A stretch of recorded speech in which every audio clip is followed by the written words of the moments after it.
Donc voilà ce qu'ils ont fait. Le 1er mai, ils autorisent les salariés à travailler chez les boulangers, les fleuristes, dans certaines activités culturelles, et ils appellent ça du volontariat mieux payé. Et bien sûr, ils vendent ça comme du bon sens.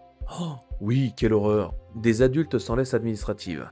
Chez toi, dès que les gens veulent ouvrir, travailler, vendre, acheter et gagner un peu plus, sans passer par ton bénitier idéologique, ça devient une dérive historique.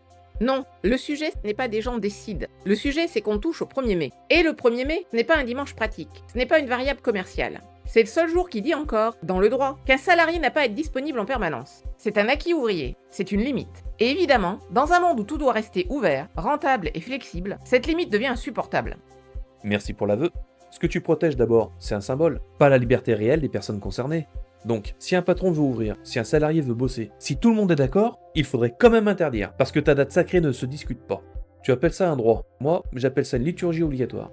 Mais quelle liberté réelle? Dans un rapport salarial, surtout dans des secteurs mal payés et peu protégés, le mot volontariat est une fiction commode. On ne répond pas dans le vide. On répond avec sa fiche de paye, avec sa peur de déplaire, avec l'idée qu'un refus vous classe vite du mauvais côté. Votre liberté, très souvent, c'est la contrainte économique rendue présentable. D'accord, alors regardons le mécanisme. Soit un salarié peut consentir sans contrainte économique, et ton argument s'effondre, soit il ne le peut jamais vraiment. Et alors c'est tout le salariat qui devient moralement suspect, et pas seulement le 1er mai. Tu transformes un risque d'abus en incapacité générale, et tu appelles ça protection. Mais non, c'est une mise sous tutelle avec vocabulaire social. Non, je rappelle simplement qu'il existe des consentements extorqués par la nécessité, et que faire semblant de l'ignorer, c'est une fraude intellectuelle. Vous adorez l'adulte responsable, mais toujours dans le même sens. Responsable d'accepter, de se taire, de se plier. Jamais responsable de dire non à l'employeur. Et si votre liberté était si noble, vous diriez la vérité. Oui, on rogne un droit collectif parce que l'activité économique passe d'abord. Parce que le fond est là. On commence toujours par un cas sympathique. Le boulanger, le fleuriste, la petite scène de proximité. Et derrière, on ouvre une brèche politique. On banalise le travail un jour qui devrait justement rester à part. Et ceux qui paieront vraiment, ce ne seront pas les gens qui célèbrent la liberté sur les plateaux. Ce seront les salariés modestes, les précaires, les secteurs féminisés. Tous ceux pour qui travailler plus n'est pas un choix joyeux, mais le résultat d'une vie devenue trop chère. Et ton droit collectif, concrètement, c'est quoi? Tu arrives, tu bloques tout ça d'en haut, et tu appelles ça protéger les faibles.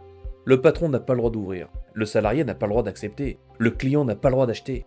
Ton droit collectif, c'est surtout le droit de confisquer le choix des autres, et de te féliciter au passage pour service rendu. Non, ce que je défends, c'est l'idée qu'une société digne ne laisse pas le marché fixer seul la frontière entre le temps de vie et le temps de travail. Parce qu'après, il n'y a plus de limite. Il y a des majorations, des dérogations, des exceptions et des habitudes. Et derrière chaque exception raisonnable, il y a la même logique. Ce qui protégeait encore un peu les salariés devient un archaïsme qu'on monnaie. Et quand un droit devient négociable, sa disparition n'est plus qu'une question de méthode. La méthode, justement. Ils la connaissent par cœur. Ce pouvoir ne dit jamais « Nous voulons banaliser le travail le 1er mai ». Non, il sort une histoire touchante, un petit commerce empêché, une anecdote taillée pour désarmer toute résistance.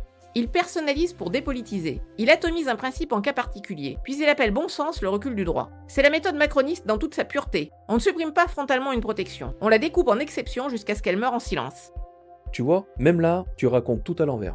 Toi, tu pars d'un symbole et tu forces le réel à s'y plier. Eux partent d'un cas concret et corrigent une interdiction absurde. Et c'était insupportable. Donc, tu rebaptises l'ajustement en démolition, l'exception en trahison, le choix en aliénation. Le schéma est toujours le même. Tu renommes le désaccord en domination et tu reprends la main par l'interdiction. Chez toi, le travailleur est assez grand pour voter, manifester, bloquer le pays, mais plus assez adulte pour accepter une journée mieux payée?